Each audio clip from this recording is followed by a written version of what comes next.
soo dhawaada aad baan idin salaamaya. waxaan warbixin idinka hayaa magaaladii Burco, caasimadii labaad ee Somaliland, xaruntii gobolka Togdheer, xaruntii hidaha, dhaqanka, afka iyo suugaanta ummadda Soomaaliyeed oo dhan. magaaladii Burco, gobolkii raggan doonaya warbixin inaan idinka sii caawo. Soomaalidu waxay tiraahdaa nin weyni meel uu joogaba waa sahan. horta intii aan magaalada Burco joogay ee aan ku baxay wax badan baa iga soo kordhay. waxyaabaha la taaban kare ee magaalada Burco ku soo kordhay aan ku soo arkay waxaa ka mid ah koboc bulsho, dadkeedii aad buu u korayaa, wuu badanayaa. koboc dhaqaale oo aad moodo magaalada Burco warbixinaha laga gudbiyo ee la yiraahdo Burco waa laga hayaamay, dadkeedii waa ka tageen, tijaarteedii waa ka tageen, waxba kama jiraan. waxa magaalada Burco dhaqaalaheedu maanta maalin uu ka wanaagsan yahay ma jirto. koboc dhaqaale iyo koboc bulsho iyo koboc dhisme iyo koboc diimeed, afartaaba waan ku soo arkay Burco. reer Burco, waxa aan ku soo arkay Burco iyo waxa Burco laga sheego waa laba aan isu dhaweyn. gaar ahaan waxaan la hadlayaa qurba joogta reer Burco. reer Burco, Somaliland magaalada ugu qurba joogta badan. magaaladii Burco markii aan tegay ee ku baxay nin weynu meelu joogaba waa sahane, waxaan sameeyay qiimeyn, waxaana ii soo baxday sidan soo socota. magaalada Burco horta inay koboc dhaqaale oo fara badan samaynayso, in dadkeedii aamineen, in ganacsatadii yaraa ay kobceen, in ganacsatadii dhexe ay bulaaleen, in magaaladii ay u kala socoto si maasha Allah. waxaad weliba ku darsataa Burco maalintii waxaa soo galo ugu yaraan 15,000 ilaa 20,000 oo qof oo ka yimaada tuulooyinka iyo degmooyinka ku xeeran. galabtiina way ka adeegtaan oo way ka baxaan. taasina waa koboc dhaqaale.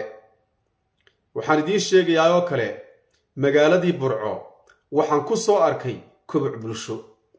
dadkii aad bay u badanayaan, taranta magaaladu aad bay u koraysaa. guriga ugu yar 6 ama 7 qof baa ka soo toosaya.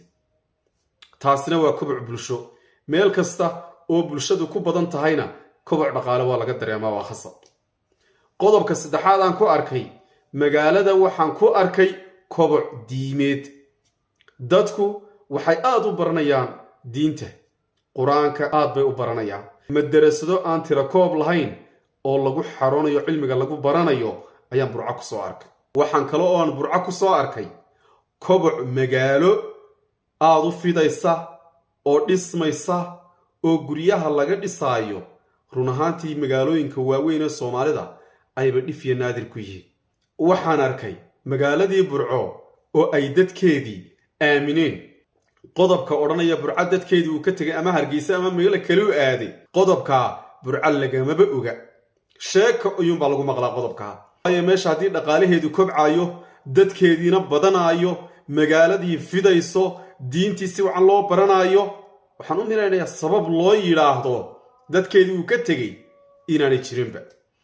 intaa markaan ka imaado caqabadaha magaalada Burco ku xeeran ee la doonayo in farta lagu fiiqaan doonaya iyagana inaan idiin sheego.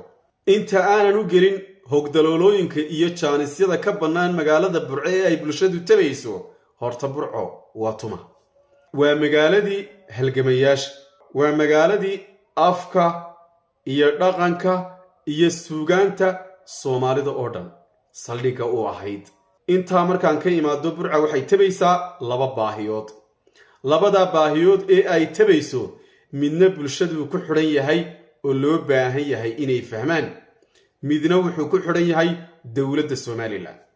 xagga wax ka qabashada baahiyaha dawliga ah ee aasaasiga ah sida kor u qaadista caafimaadka, goobaha waxbarashada ee dawliga ah, dhisitaanka wadooyinka, ilaahay kuma samadiiday ee magaalada bilicdeeda kor loo qaado, waxyaabo badan oo ay dawladdu xaq u lahayd inay magaalada ka qabato oo dayacoodu muuqdo ayaa jira. taasi waxay u taallaa dawladda, waxaana loo baahan yahay oo aan fariintan u gudbinayaa reer Burco. waxaan leeyahay waxaad tihiin dad qab weyn oo adag, laakiin dawladaha waa loo jilicsanaadaa, albaabadooda waa la garaacaa. baahiyaha deegaanka si dhiib leh inaad u gudbisaan baa loo baahan yahay oo aydan ka xishoono ka aftaagin. aanu soo noqdo baahida magaalada ka jirta ee loo baahan yahay shacabka magaaladu inay buuxiyaan ayaan doonayaa inaan sharaxo. horta magaaladu waa magaalo weyn, gobol weyn bay maamushaa, 400 500 600 oo kun oo qof ayaa laga maamulaa Burco.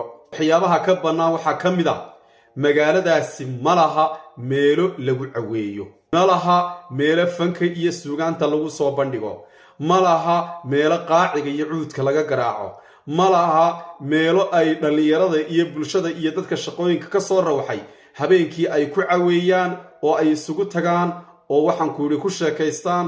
ma laha meelaha Hargeysa ka furan ama Muqdisho ka furan ee habeenkii lagu caweeyo, ee qaaciga laga garaaco, ee murtida iyo madadaalada lagu soo bandhigo, ee shacabku isku waraysto, ee maskaxda lagu dejisto. magaaladu ma laha. waa fursad bannaan, cidda ay qusayso ayaana loo baahan yahay positionka inay buuxiso. intaa haddii ay fahmaan dadka reer Burco oo ay sameeyaan goobo caweys, Burco waa loo soo xiisayaa. magaaladana dadka joogaa 80 ama 70% waa dhalinyaro, waxay u baahan yihiin meel ay ku caweeyaan. markay iskuulada ka yimaadaan, markay jaamacadaha ka soo rawaxaan, markay shaqooyinka ka soo rawaxaan, waxa loo baahan yahay meel ay ku mashquulaan oo ay kaga raystaan balwadda iyo qaadka. Burco waa magaalada Somaliland ugu qurba joogta badan leh. waxaan leeyahay qurba joogta waynu is ognahay oo dalkiina waad u hilowdeen waa jeceshiin. Burco waxay noqotay magaalo inta aan soo sheegayba ka kortay oo ka kabocday. dhaqaalaha, populationka, magaalada dhisitaankeeda, diinta, afka iyo dhaqanka iyo suugaantuna awal bacdi kuma haysan. marka waxaan leeyahay haddii aad u soo hilowdeen Burco, ku soo xisaabtama. Burco inta kaleba way ka dhisan tahay, laakiin goobo lagu caweeya male. aad baan idin salaamaya.